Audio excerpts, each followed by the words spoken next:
रोहा तालुका प्रमुख समीर शेडगे यांनी अनेक आरोप करत मुख्याधिकारी यांच्या कामाचे वाभाडे काढलेत। तसेच खासदार सुनील तटकरे यांनी रोहा नगरपालिकेच्या कारभारात लक्ष घालावे अशी मागणी केली आहे।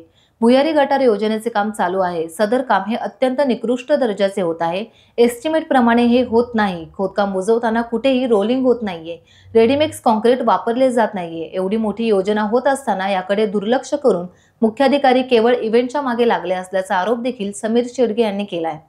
भुयारी गटार योजनेचा ठेकेदार हा गुजरातचा आहे आणि त्याच्यावर मुख्याधिकाऱ्यांनी त्यांना सुमारे 50 लाख रुपये खर्च करून बांधलेली महिला भवनची इमारत ठेकेदारास गोडाऊन म्हणून वापरण्यास दिली आहे।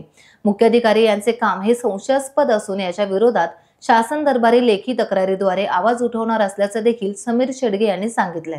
आपले सर्वांचे रायगडचे खासदार आदरणीय तटकरे साहेब हे कर्तृत्वाने आणि कामाने खूप मोठे आहेत। आदरणीय देशाचे पंतप्रधान मोदी साहेब त्यांच्याबरोबर ते काम करतात। कुठलेही आयपीएस अधिकारी असतील किंवा आयएएस अधिकारी असतील, तटकरे साहेबांच्या खुर्चीला बाजूच्या बाजूला खुर्ची लावून पण बसण्याची कोण हिंमत दाखवत नाही। पण रोह्याला लाभलेले सीओ साहेब हे तटकरे साहेबांच्या बाजूला खुर्ची लावून बसतात। एवढं मोठं कर्तृत्वान सीओ आपल्याला रोहेकरांना सापडलेला आहे। आज आपण बघितलं तर सीओ अतिक्रमणावरती जास्त भर देत आहे, पण रोह्यामध्ये चाललेलं जे भुयारी गटरचं काम आहे त्याच्याकडे दुर्लक्ष जात आहे। सीओना अजून रोहा कुठं चालू होतो आणि कुठं समाप्त होतो हेही अजून माहिती नाहीये। आज आपण बघायला गेलं तर भुयारी गटरचं काम अत्यंत निकृष्ट दर्जाचं चालू आहे। पहिलं प्रथम सीओनी हे जे काही ठेकेदार आले हे गुजरातवरून आलेले आहेत, त्यांच्यासाठी एक खुलं दालन सीओ साहेबांनी दिलेलं आहे। महिला बचत गट जे तटकरे साहेबांनी 50 लाख रुपये खर्च करून म्हाडामध्ये बांधलेलं आहे, ते संपूर्ण अंधन त्यांना दिलेलं आहे। त्याचा संपूर्ण जे काय माल असेल, त्यांचे काय मशिनरी असतील, ते तिथं त्यांनी गोडाऊन म्हणून वापरत आहेत। एकीकडे आपण म्हणतो लेक माझी लाडकी बहीण योजना जी महिलांसाठी तटकरे साहेबांनी इथं केले, पण आज त्याचा उपयोग फक्त त्या ठेकेदाराच्या गोडाऊनसाठी हे पडत आहेत। आज शहरामध्ये आपण जे काही काम बघतात भुयारी गटरचं, ते अत्यंत निकृष्ट दर्जाचं चालू आहे। खरं म्हणाल तर दमखाडीपासून ते खाली पोलीस स्टेशन पर्यंत जे काही काम कॉन्क्रिटीकरण झाले आहे, त्याच्या खालचे सगळे मॅनहोल्स आता बुजलेले आहेत।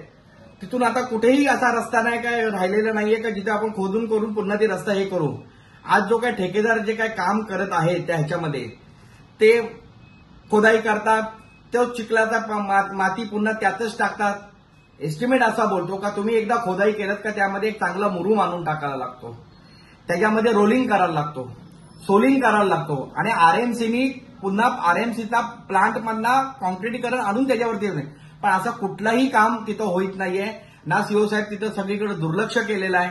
का एवढं दुर्लक्ष केलंय मला काय माहिती नाहीये, पण हे सगळं अत्यंत सांगायला गेलं तर रोहेकरांच्या दृष्टीने खूपच हे क्लेशदायक आहे। आज एसटीपी प्लांट म्हणजे सर्च ट्रीटमेंट प्लांट साठी आपल्याला आज जागा नाहीये।